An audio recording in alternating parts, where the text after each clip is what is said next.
Hello, dear friends. Welcome to this program, our Moments with God. And I hope you are enjoying these programs and also finding some help in your spiritual life and get making a progress in spiritual life. And I hope you are also sharing the videos with others. Thank you very much. Today, the gospel takes a little different turn when Jesus seems to be upset with the Pharisees and the scribes. You know, these Pharisees and scribes were a group of people who were very strict with the law. They were the law keepers and the law givers, and they were actually maintaining a kind of the spiritual life of people and always telling people what to do and what not to do. And this whole chapter 23 from the Gospel of Matthew is actually a chapter where Jesus seems to be quite upset with the Pharisees. Actually, he's quite strong in the way he uses his words against these people. He is telling them that you are those people who themselves do not enter the kingdom of God nor allow others to enter the kingdom of God. And of course, the whole chapter he keeps on criticizing them that you do not practice actually what you preach. And he says, for example, you tell people that you should not swear by the temple, but only the things that are offered in the temple, the gold and the silver that is offered in the temple, you could swear by them. That means what you are trying to say is the temple itself is not important, but gold and silver that is offered there is more important. Why? Because gold and silver actually that is offered in the temples then ultimately belongs to the priests and the scribes and the Pharisees. Again, he tells them that you tell people that what is offered on the altar is the altar itself is not that important, but what is offered on the altar is more important. Again, he says, what is more important?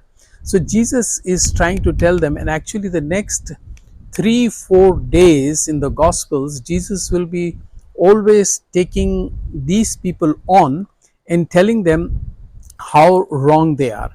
Actually, something like this we find also in our own situations and in our own circumstances, where we find that lot of so-called God men or God women, they make all kinds of promises, but you see their own private lives.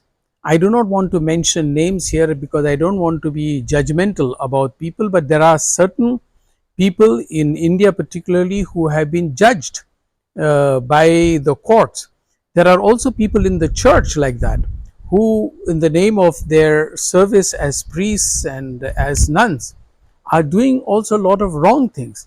There are also case among the Muslims, the imams, they also preach certain things, but their own private lives are so different from what they preach.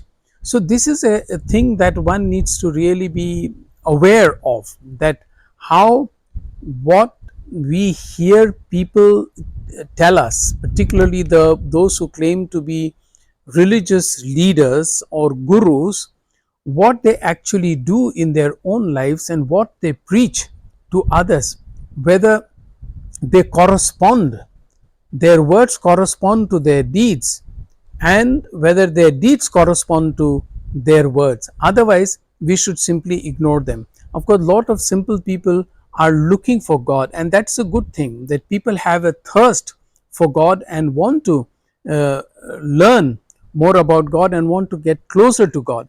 But unfortunately, they fall into the hands of such Pharisees who show from outside that they are good people, that they are holy people, they tell others, but they themselves do not do. And Jesus comes out rather strongly against such people.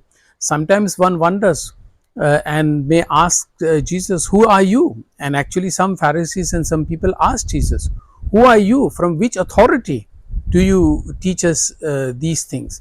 And then Jesus tells them of God, from the authority that is come from the Father. I hope you are also aware of the people who can sometimes mislead you or mislead you. Let us be aware of them. And if you would like to